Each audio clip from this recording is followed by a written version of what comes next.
So Shang-Chi and the Legend of the Ten Rings is the 25th film in the Marvel Cinematic Universe, and this is actually one of the few times, maybe even the only time, where the US and most other countries got a Marvel release before Ireland did. Like usually Ireland gets the release a couple days early, but this time around the US and many other countries got a screening on Thursday while we had to wait till Friday.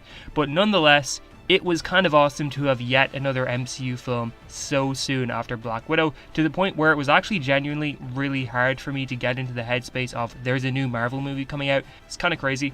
But this review is going to be as spoiler free as possible, so no worries if you haven't seen the film yet. But really quick, before getting deeper into this review, I just want to ask if you can subscribe if you're not already. I make DC and Marvel videos every single week, and new subscribers really do help to keep up the motivation to make new videos. So Shang-Chi is the first MCU film in a while to pretty much introduce us to a brand new protagonist and hero off the bat. Like if you really think about it, this is kind of our first boom, new character out of nowhere film since Ant-Man 1.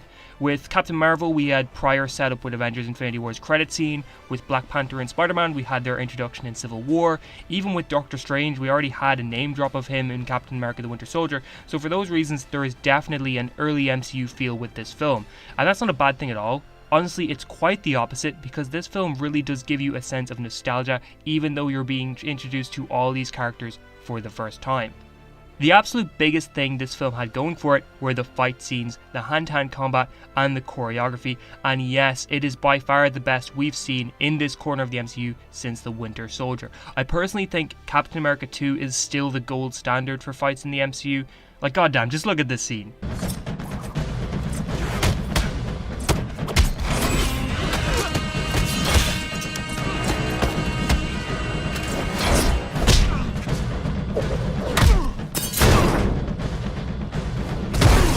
But Shang-Chi absolutely comes close. The bus scene in particular, which is all in the trailers, was my personal favourite fight scene in the film, and there are also some really great set pieces in this film. Like for example, there's a fight that happens high up with skyscrapers and neon billboards in the background, and in this fight they have the colour of the billboards really shine on the characters' faces, and the way that was done really reminded me of how the Marvel Netflix shows love to frame their fight scenes and just their scenes in general. And one of the things the Marvel Netflix shows absolutely excelled at were fights and framing of their shots, so that's a huge compliment here towards this film. It also does make this film stand out and be its own unique thing in the context of 25 films. It's hard to be unique, but Shang-Chi really does end up being unique in that front.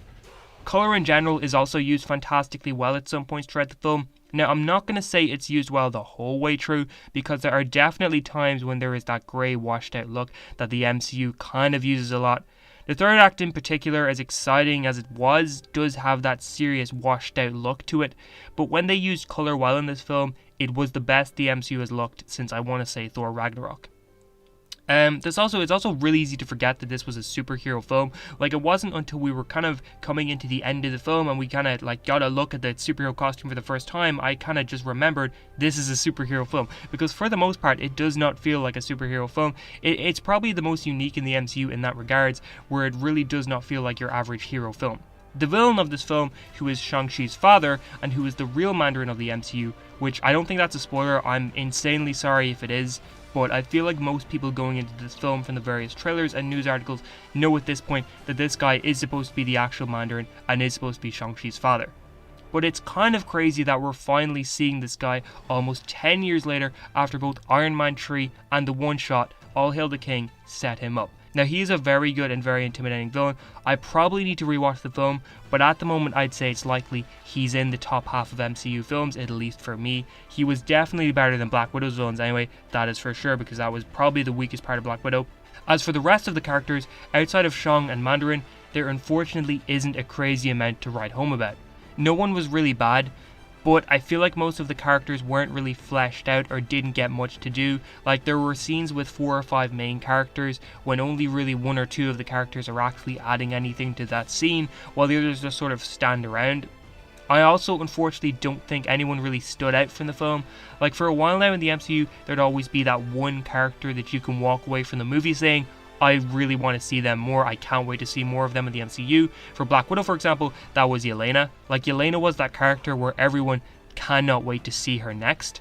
Other than maybe Shang, I don't think anyone has given off that feel in this movie, and it's again not to say they're bad characters, but I just don't think anyone is really as fleshed out as they could be.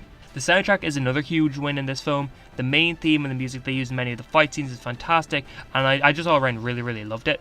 The MCU is definitely getting better at making their soundtracks more memorable lately, because that was always one thing that they weren't really managing well.